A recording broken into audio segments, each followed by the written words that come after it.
Assalamualaikum warahmatullahi wabarakatuh. Alhamdulillahillazi hadana lihaja wa ma kunna linahtadiya laula an hadanallah. May yahdihillahu fala mudilla lahu wa may yudlilhu fala hadiya lahu. Asyhadu an la ilaha illallah wahdahu la syarika lah wa asyhadu anna Muhammadan abduhu wa rasuluh. Allahumma fassalli wa sallim wa barik ala sayyidina Muhammad wa ala alihi wa ashabihi wa sallim ajma'in. Bapak do sahabat KIS di mana saja berada, mari kita senantiasa memanjatkan puji syukur alhamdulillah kehadirat Allah Subhanahu wa taala yang senantiasa memberikan rahmat, taufik dan hidayahnya kepada kita bersama.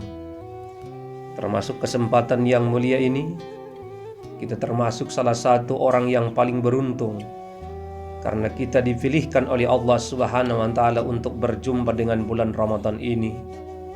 Bulan yang penuh dengan rahmat, bulan yang penuh dengan maghfirah, bulan yang penuh dengan itqun minan nar.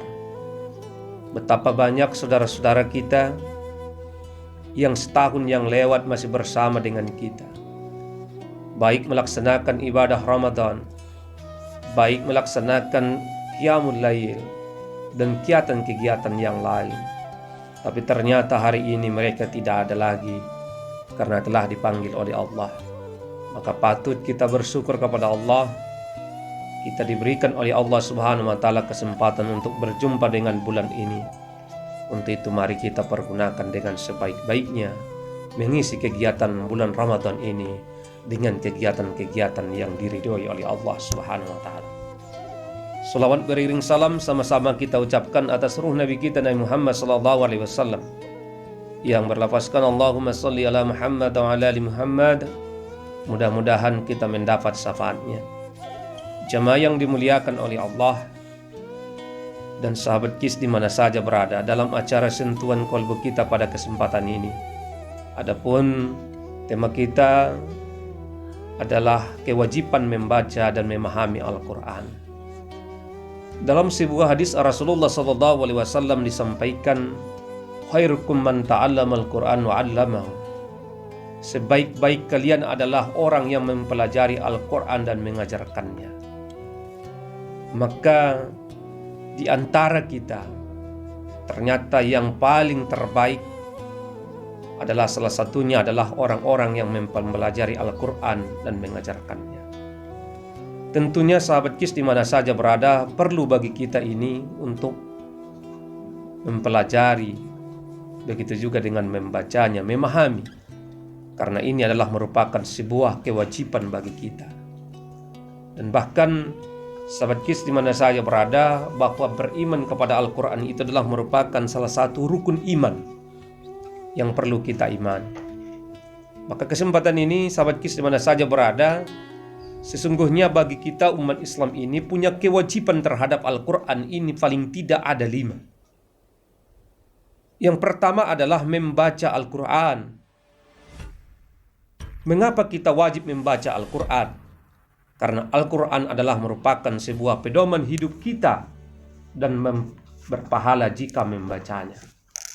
Bagaimana kita tidak bisa membaca Al-Quran kalau memang dalam pelaksanaan kehidupan kita, baik itu dengan membaca Al-Quran, pelaksanaan ibadah sholat, kita tidak terlepas daripada membaca Al-Quran.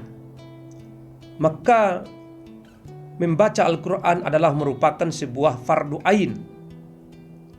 Fardu ain itu adalah wajib bagi diri masing-masing. Setiap orang wajib harus mampu untuk membaca daripada Al-Quran.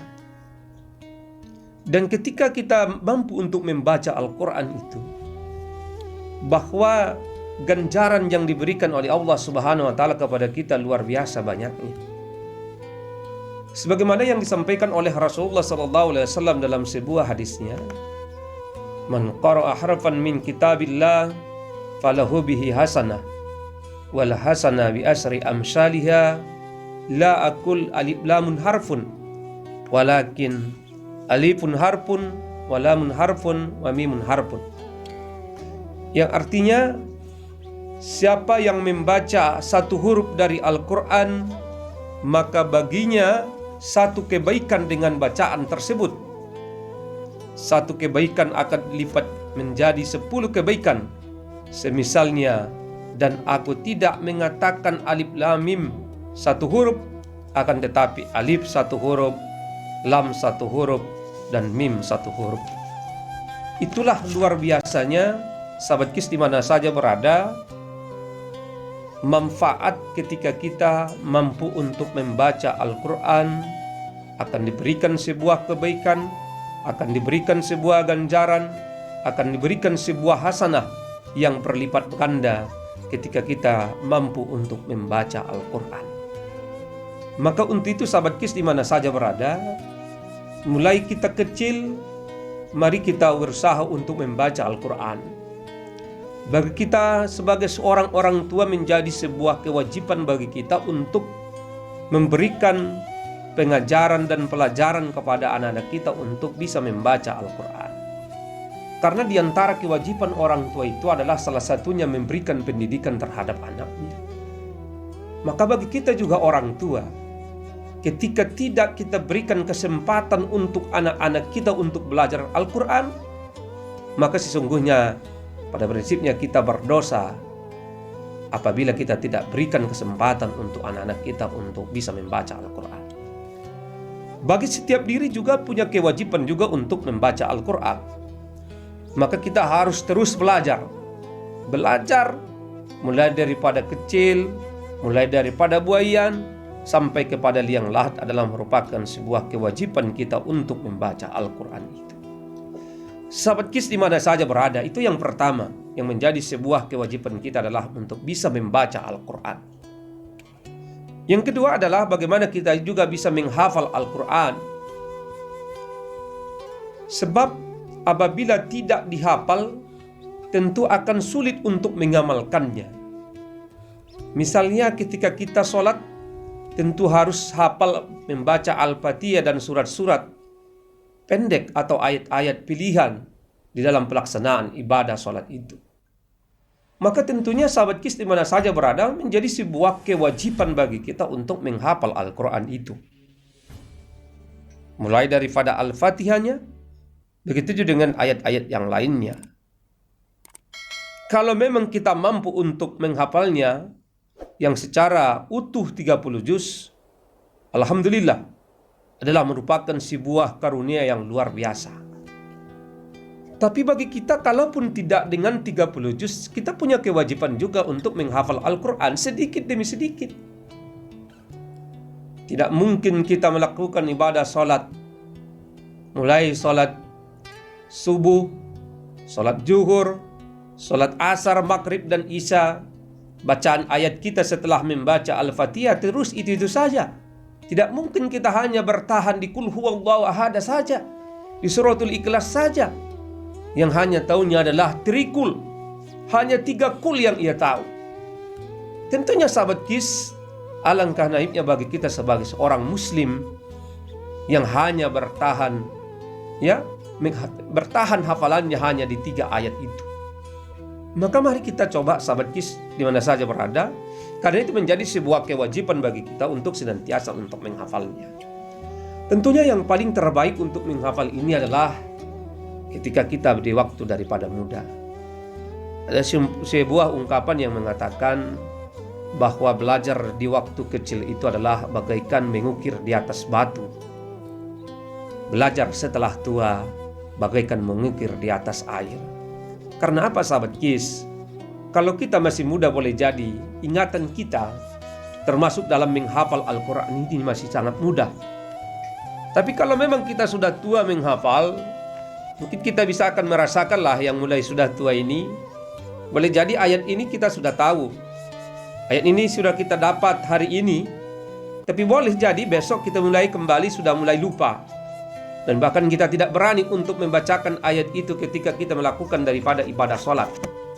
Karena apa? Karena ingatan itu sudah berkurang kalau sudah tua. Tapi itu pun sahabat KIS di mana saja berada, kita sudah tetap punya kewajiban dengan itu. Persoalan dapat atau tidaknya, hafal atau tidaknya itu adalah pilihan daripada nomor sekian. Yang penting sahabat KIS bagi kita adalah punya kewajiban bagaimana kita untuk senantiasa untuk menghafalnya. Persoalan berapa dapatnya, wallahu a'lam, hanya Allah yang tahu. Itu adalah merupakan sebuah hidayah dari Allah Subhanahu wa taala. Tapi bagi orang-orang yang bisa menghafal Al-Qur'an dengan 30 juz hafiz, luar biasa, ya. Manfaat yang diberikan oleh Allah Subhanahu wa taala. Dan bahkan orang-orang yang menghafal Al-Qur'an itu, yang pertama adalah bahwa Al-Quran itu akan bisa menjadi penolong nantinya bagi kita di yaumil mahsyar. Al-Quran ini menjadi syafaat bagi kita nantinya di yaumil mahsyar.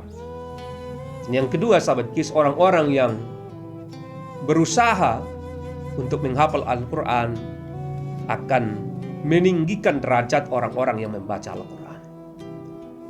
Perhatikanlah sahabat KIS di mana saja berada, bahwa derajat orang yang hafal Al-Quran itu akan ditinggikan oleh Allah, tidak disia-siakan oleh Allah. Kita belum pernah menemukan orang yang hafiz Al-Quran 30 juz hidupnya sengsara. Tidak akan pernah kita dapatkan itu. Tapi justru orang-orang yang hafiz Al-Quran itu, Allah Subhanahu wa taala akan tinggikan derajatnya. Boleh jadi akan diberikan kesempatan untuk menjadi guru tahfiz, baik mungkin di tempat pendidikan lembaga-lembaga yang secara pribadi, di lembaga-lembaga formal. Dan bahkan orang yang hafiz itu diberikan kesempatan untuk imam di masjid-masjid yang terkenal, dan bahkan diberikan kesempatan untuk naik haji, ataupun boleh jadi untuk menunaikan umroh dengan keberkahan daripada untuk membaca Al-Quran itu. Dan juga orang-orang yang hafiz Al-Quran itu akan ditemani oleh malaikat. Dan bahkan sahabat KIS akan diberikan sebuah penghargaan khusus oleh Nabi Muhammad SAW. Kita lihat dalam sebuah riwayat, ketika terjadi sebuah perang Uhud, maka para suhada kita sudah banyak yang bergelimpangan meninggal dunia. Ternyata Rasulullah SAW memberikan perhatian khusus terhadap orang-orang yang hafal Al-Quran. Lalu kemudian ketika mau dimakamkan, Rasul bertanya kepada para sahabat, di manakah di antara para sahabat ini yang paling banyak membaca Al-Quran? Maka para sahabat menyampaikan yang ini dan yang ini. Maka orang yang paling banyak bacaan hafiz Al-Quran didulukan, dimakamkan oleh Rasulullah. Dan bahkan nanti di yaumil mahsyar juga sahabat KIS di mana saja berada, akan menjadi sebuah derajat bagi kita, kriteria bagi kita, siapa orang yang paling banyak membaca Al-Quran, termasuk orang yang paling dekat dengan golongannya, dengan Rasulullah SAW. Dan yang terakhir, keutamaan daripada orang yang hafal Al-Quran itu adalah diberikan kepada orang tua nantinya di yaumil mahsyar sebuah mahkota cahaya yang akan disampaikan oleh seorang anak yang hafiz Al-Quran. Dan bahkan akan diberikan juga pakaian yang luar biasa bagusnya. Maka ketika nanti di yaumil mahsyar seorang orang tua akan bertanya, dari mana ini saya dapatkan? Kenapa saya ini mendapatkannya? Maka akan disampaikan sahabat KIS, inilah ganjaran daripada seorang anak yang menghafal Al-Quran ketika di dunia. Sahabat KIS di mana saja berada. Dan yang ketiga, kewajiban kita adalah terhadap Al-Quran memahami atau mentadabburi Al-Quran. Bagaimana kita juga memahami, mentadabburi, mempelajari apa yang terkandung di dalam Al-Quran. Untuk apa sahabat KIS kita bisa untuk memahaminya? Untuk apa kita memahaminya? Cukup banyak pelajaran yang kita dapatkan di dalam Al-Quran. Masih banyak tentang pelajaran-pelajaran di dalam Al-Quran yang belum tergali sahabat KIS. Baik itu dengan yang berkaitan dengan ilmu pengetahuan, baik dengan yang berkaitan dengan kehidupan keluarga, sosial, politik, ekonomi, dan lain sebagainya yang perlu kita untuk mengkajinya, mentadabburinya, memahaminya, sehingga di dalam hidup kita akan memberikan sebuah kehidupan yang akan membahagiakan hidup kita, baik itu kehidupan dunia maupun kehidupan akhirat. Maka untuk itu sahabat KIS di mana saja berada, maka bagi kita adalah merupakan sebuah kewajiban bagi kita untuk memahami, mentadabburi daripada Al-Quran itu sendiri. Dan yang keempat, sahabat KIS di mana saja berada, kewajiban kita untuk Al-Quran itu adalah mengamalkan Al-Quran dalam kehidupan sehari-hari. Ittabi'u ma unzila ilaikum min rabbikum wa la tattabi'u min dunihi awliya qalilam ma tazakkarun. Ikutilah apa yang diturunkan kepada kalian dari Tuhan kalian, dan janganlah kalian mengikuti pemimpin-pemimpin selainnya. Amat sedikit kalian mengambil pelajaran daripadanya. Sahabat KIS di mana saja berada, maka bagi kita adalah bagaimana kita mengamalkan tentang Al-Quran. Ketika Al-Quran menyampaikan ini halal, mari kita lakukan. Ketika Al-Quran menyampaikan ini adalah haram, mari kita tinggalkan. Yang pasti sahabat KIS jamaah yang dimuliakan oleh Allah, kita harus melaksanakan apa yang menjadi sebuah perintah dari Allah Subhanahu wa Ta'ala di dalam Al-Quran harus kita lakukan, dan apa yang menjadi sebuah larangan Allah Subhanahu wa Ta'ala yang termaktub dalam Al-Quran, mari kita tinggalkan. Karena kita harus pastikan sahabat KIS, apapun yang menjadi sebuah perintah dari Allah adalah merupakan sebuah perintah yang terbaik, dan pasti akan mengandung daripada manfaat yang terkadang manfaatnya boleh jadi belum bisa kita jangkau dengan akal pikiran kita. Dan apapun yang dilarang oleh Allah Subhanahu wa Ta'ala harus kita tinggalkan, karena harus kita yakinkan betul bahwa dalam setiap larangan itu pasti ada mudarat yang terkadang mudaratnya itu belum bisa kita jangkau dengan akal pikiran kita. Maka untuk itu sahabat KIS di mana saja berada, jangan lagi kita untuk menanyakan kenapa harus ini diperintahkan, kenapa harus ini dilarang. Dan janganlah kita mencari-cari jalan untuk tidak melaksanakan sebuah kewajiban, dan janganlah mencari-cari jalan untuk bisa melaksanakan sebuah perbuatan yang dilarang oleh Allah Subhanahu wa Ta'ala. Sahabat KIS di mana saja berada, orang yang mengamalkan Al-Quran, yakinlah hidupnya akan bahagia dunia dan akhirat. Karena Al-Quran dijadikan sebuah pedoman, menjadi sebuah tuntunan hidupnya, menjadi sebuah aturan hidupnya. Karena dalam hidup ini, kalau kita berdasarkan Al-Quran, yakinlah kita tidak akan tersesat dunia dan akhirat. Karena Al-Quran ini adalah merupakan sebuah petunjuk hidup kita. Ibarat sebuah kendaraan sahabat KIS, apabila kendaraan dikeluarkan oleh sebuah perusahaan, katakanlah mobil, lalu kemudian ketika dikeluarkan mobil pasti ada buku petunjuknya. Dan ketika kita mengikuti petunjuknya, baik itu dalam proses bagaimana cara membawanya, tingkat kecepatannya, servisnya, dan lain sebagainya, yakinlah kita akan selamat dalam berkendaraan. Tapi kalau memang kita tidak mengikuti tentang petunjuknya, membawanya melebihi daripada kecepatan yang ditentukan, muatannya juga melebihi daripada ketentuan, servisnya ia tidak pedulikan, yakinlah sahabat KIS, boleh jadi kalau bukan kendaraannya jim, boleh jadi orangnya yang akan jim, akan tabrakan dan lain sebagainya. Maka semuanya adalah berdasarkan aturan dan ketentuan. Maka bagi kita umat Islam, yang menjadi ketentuan petunjuk itu adalah Al-Quran. Terakhir sahabat KIS, yang menjadi kewajiban kita terhadap Al-Quran adalah mendakwahkan Al-Quran kepada umat manusia. Ketika kita sudah ada yang tahu tentang Al-Quran, bagaimana kewajiban kita untuk mendakwakannya, mengajarkannya kepada orang lain, sebagaimana yang telah kita sampaikan tadi. Dan bahkan dalam hadis Rasulullah SAW disampaikan, balighu anni walau ayah, sampaikanlah dariku walaupun hanya dengan sepotong ayat.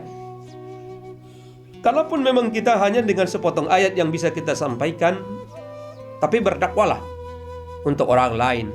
Kita sampaikan kalau memang kita mengetahui tentang Al-Quran itu, ya kita menyampaikan kepada orang lain, sehingga dengan apa yang kita dakwahkan mungkin akan bisa memperbaiki daripada kehidupan daripada saudara kita, akan memberikan sebuah kebahagiaan daripada saudara kita.